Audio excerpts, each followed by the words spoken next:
we have What? great listeners. Oh, we We sure have great do. listeners. We have great viewers. I knew that. Our return last week went very nicely over You on the don't have to tell YouTube. me. I know you. I don't You have to don't tell you, have to tell me but anymore. we have a dedicated base of phenomenal, passionate fanboys and some fangirls out there, and they've sent in some questions for us to go over. And honestly, this is going to be a regular part of the show because part of the point here is this is the Fanboy Podcast. And this is for all the fanboys and all the fangirls in the world to kind of get in on the conversation.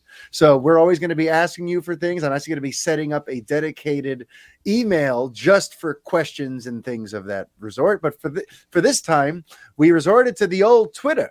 And if you're not following the Fanboy Podcast over on the Twitter, you're going to want to follow at the Fanboy Show, okay? Because, well, cool things happen there.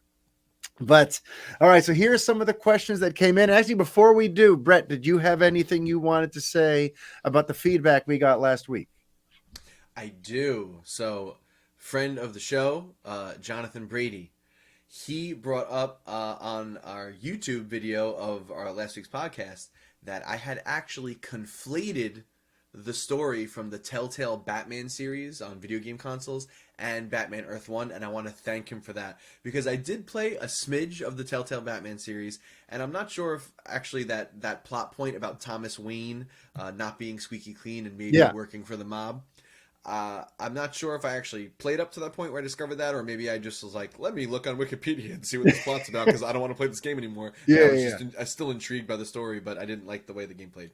Yeah. And anyway, he was right. I did conflate it, and thank you for correcting me. So that's awesome. And listen, Jonathan's the man. Jonathan was our ace Batman reporter at revengeofthefans.com back in the day. And I know that Jonathan can't freaking wait for this Pattinson movie. I remember he was talking about Robert Pattinson being the perfect Batman like a year before Reeves cast him. So, Jonathan, thanks for checking out the show. And Brett is very sorry. I flogged him for getting that wrong. I promise. Yeah.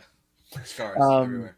But okay, so we were just talking about video games and whatnot. And Tavo Borrego sent in a somewhat game related question. I thought I'd bounce off you there, Brett, because there's this Halo miniseries coming. That's right. And I'm just curious, do we care? Do you care about the Halo miniseries that's coming to Amazon Prime? So it's funny, I'm not a huge Halo fan. Recently I had been playing Halo Infinite, which actually I really loved. So it's kind of been the first game that really hooked me in that series. Yeah. I'm kind of up to date on the lore. I'm not super into it. A lot of people are very into it. There's books, there's comics, there's everything. So I don't know. I saw the recent trailer for the series. They did the slow minor key cover of a famous song. It's got a really slow, weird version of "In the Air Tonight." And I wish everyone would stop doing that, but whatever. C'est la vie. Anyway, the trailer looked pretty cool. It's interesting. I mean, listen, I love sci-fi stuff. Halo does have a really cool story. Some spots looks really good. I love the way some of the aliens look, but it's a lot of CG. And you could see, I think they probably put a lot of budget into the CG, and the sets kind of didn't always look great. They look a little TV, if you know what I mean. So I'm just curious at how it's going to flow and how it's going to play. As we've seen with The Mandalorian, it's totally possible to have a guy that doesn't take his helmet off if they really are good with the body language, and it looks like they're basically doing that. It's The Mandalorian, but it's Halo. You know what I mean? So yeah. We'll see. I'm definitely going to check it out. I'm curious. Some of the stuff I saw look cool, but I'm just wondering if it's really going to connect with people, and if you might just start noticing the budget just doesn't quite, really live up to what we need for that series, because that's, that there's a lot of expectations on something like that. That's a big, really popular series. So yeah, for me, I'm not really qualified to respond because Spielberg's a producer, by the way. I just wanted you to know that. They don't know. There you go. He's been attached to it for quite a while. When the Neil Blomkamp movie was going to happen, he was going to do a Halo movie and all that. But Spielberg's involved, so that's maybe a good thing.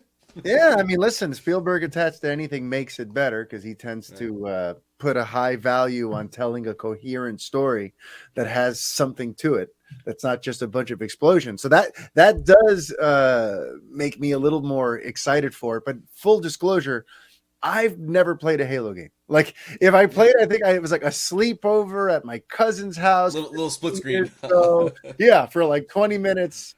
I'm just not qualified to answer. I'm sure as long as it's got an epic story and cool characters, I'm sure people are going to want to see it. But I don't have one iota of caring one way or the other about this Halo miniseries. So we're going to move on. My man Nick Farina brought up it's a rumor that's popped around for a while. And well, Henry Cavill is rumored to have been near the sets for both The Flash and Black Adam during the period where those films were being filmed. And he, of course, was looking all Superman-ish the way he does because he's just always looks like he's chiseled out of rock. And some folks think that this is an indication that he's going to be in one or both of those films or making some sort of cameo. And that this, Nick thinks that this isn't getting enough attention. And I mean, look, Nick, do I think it's possible? I think anything's possible. At this point, especially with what they're doing with the Flash, where there's going to be multiple Batman, and we're going to be playing with the idea of the multiverse, and we're probably going to see him kind of phase in and out of different worlds within the multiverse. I think we're going to see all kinds of stuff, is my point. And would it shock me if Henry has a moment in the Flash that isn't just on the TV screen? Yeah, it wouldn't shock me. And I still think if there's any chance he's going to show up, it's going to be in something like Black Adam or Shazam.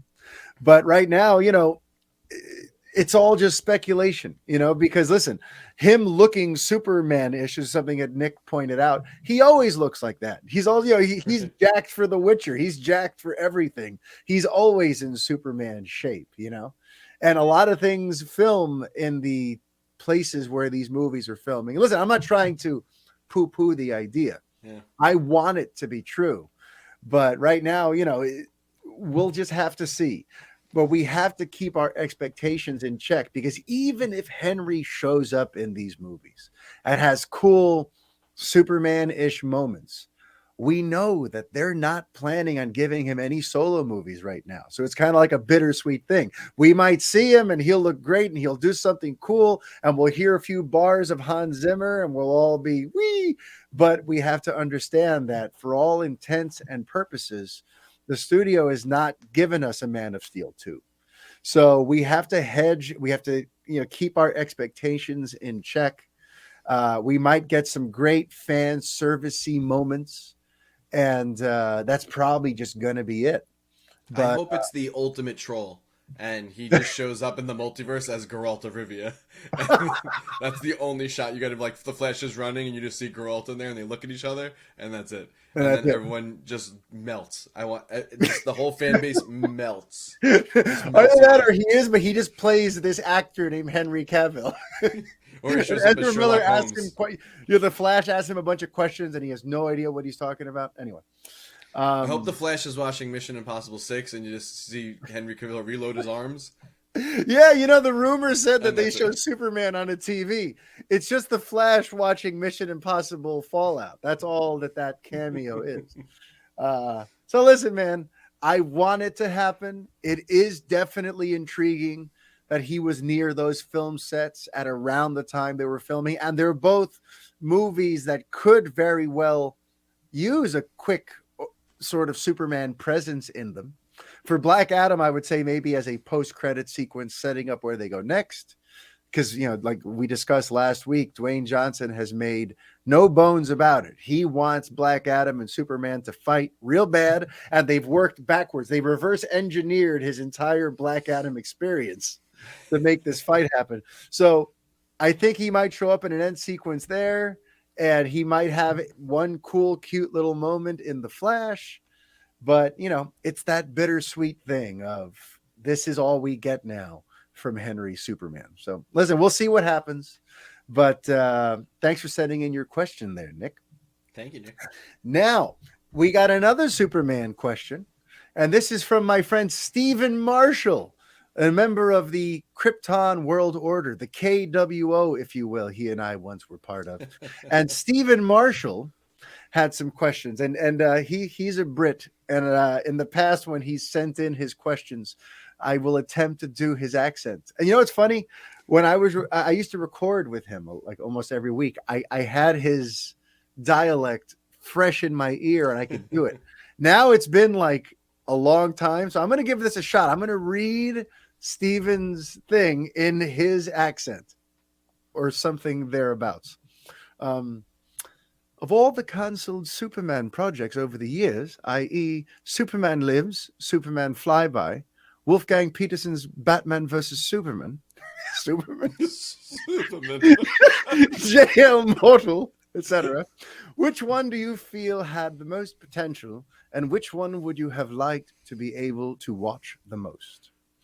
So Brett, you know that there's been some canceled Superman projects. You know that Tim Oh, Burton. have there? Yes, Tim Burton was going to make Superman Lives with Nicolas Cage. We had Jaja Abrams. He must be the sponsor of the show. Episode 136, brought to you by J.J. Abrams. But yeah, he had Superman Flyby happening for some time. And then there was Wolfgang Petersen's Batman versus Superman, which again, that's the movie that eventually gave us Batman Begins and Superman Returns in the early zeros. That's the movie that was of course, teased in I Am Legend on the yes, we saw the teaser image for that. Yep. And then there was George Miller's J.L. Mortal, which was set to come out during Christopher Nolan's trilogy, but not actually have the Christian Bale Batman, but rather, who was it going to be? There was DJ Catrona as Superman. Oh, and Army Hammer. Yeah, Cannibal Hammer. So there have been a number of projects that, like, listen, they were building sets, they were like getting very close to happening, and then just dropped off the face of the earth. Were there any of those that you had any particular interest in? I'm just curious, over the years, as you've heard of these aborted projects. Yeah, the JL Mortal one always sounded like a little too bonkers for me, and again, I always say I'm not like a stickler that things have to stick to. What, Jay Baruchel as Max Lord doesn't? I'm not even talking about like the casting, like just like the story that he was going for just seemed bonkers. I don't know. Yeah. For me, yeah, I probably Superman Lives, maybe. Superman Lives just because like it's Tim Burton, so I know it was gonna be like some just weird, crazy stuff. And obviously, I love the Michael Keaton Batman and Batman Returns from him too. So like, yeah, that's definitely such again another a curio I would love to have seen. And then Superman Flyby is something I know they kind of changed some stuff there with how Superman, I guess, I don't know, not how he's depicted, but some of his background and history. But I generally, I know people might hate me for this, but I generally like a lot of Judge Abrams films. Like they're usually a good time. I've never like walked out of one and been like, oh, that was trash. You know, there's criticisms to levy at them, of course, but for the most part, I really enjoy them. They're fun. They're usually paced pretty well. So that would have been something special. And you know, whatever. He's still working on one now, so we're technically kind of going to get some kind of Judge Abrams. Superman. Yeah. For me, it's because it's a two-part question, so I'm going to answer both. Steven, in terms of which one has my most attention, the one that I would most want to see, I would really want to see Tim Burton's Superman Lives, just like Brett said. You know, to me, the curiosity surrounding that, seeing Nicolas Cage as Superman with the long hair and that unique like light suit that they were building for him. And, you know, I would have been very, very morbidly curious to see what that movie turned out to be, what Burton's take on the Man of Steel would be. But I don't think it would have been a hit. I really don't. When they were developing that between 94 and 96, I think the world wouldn't have been ready for a weird, long-haired Nicolas Cage Superman movie. You know, I feel like it would have flopped. It would not have worked. I just like if you pitch that movie to me and to fans, then we probably would have been like, no. Yeah, exactly. at this, I'm Exactly. 35 and I've seen pictures of it and heard Kevin Smith talk about it, and I'm like, this Exactly. thing's so freaking weird. Yeah. I need to see it. You know what I mean? Yeah. So In it's terms of funny. one that I think might have had the best chance at being a success, I actually think the Abrams, he's got to send us the check. JJ, we are putting you over big time He's the king today. of mainstream, whether But you hate yeah, that or like that. But he, like, listen, he knows how to make a mainstream film. He does. yeah. I mean, look, You know. there's some liberties, there's some things that he had in mind for Flyby that I wouldn't have done. But realistically speaking, when they were developing that movie between 2003 and 2005 or so, there hadn't been a Superman movie in nearly 20 years. And at that point, Abrams had sort of developed a touch with, he seemed to know how to draw a big audience. And even though he took some liberties with Krypton still being around and Lex Luthor being an alien, and even though he took some interesting creative departures, I have a feeling it might have been a big commercial success because he does seem to kind of get what the special sauce on these IPs. He brought Star Wars back to a $2 billion box office after everyone hated the prequels for 15 years. Like he's got a way to like inject new life into stuff that even may have seemed dead. So I feel like Flyby might have actually really worked, but it's not the one that would have been on the top of my list. The top of my list is Superman Lives. Can you And for those of imagine the you, lens flares that we missed out on? oh, the lens So many flare. lens flares. Yes. And the final question before we get into our wrap up everything with our thoughts on Peacemaker. The final question that came in was about fan casts. I want to give him proper Mr. Hero Cosplay on the Twitter said, how about whether or not fan casts are a good thing for studios to actually pay attention to? So let's talk about that a little bit because we do live in the age of fandom wanting to get involved in the process, and they're campaigning for actors and campaigning for directors, and the fans really feel a sense of ownership Sure. when it comes to IPs and characters and stuff these days. And sometimes people, these fan casts take over and you start hearing about names and short lists start popping up. But a lot of it is just people who fans would think would be cool to play a certain character. And sometimes directors pay attention to that stuff. And then sometimes they go the total opposite way.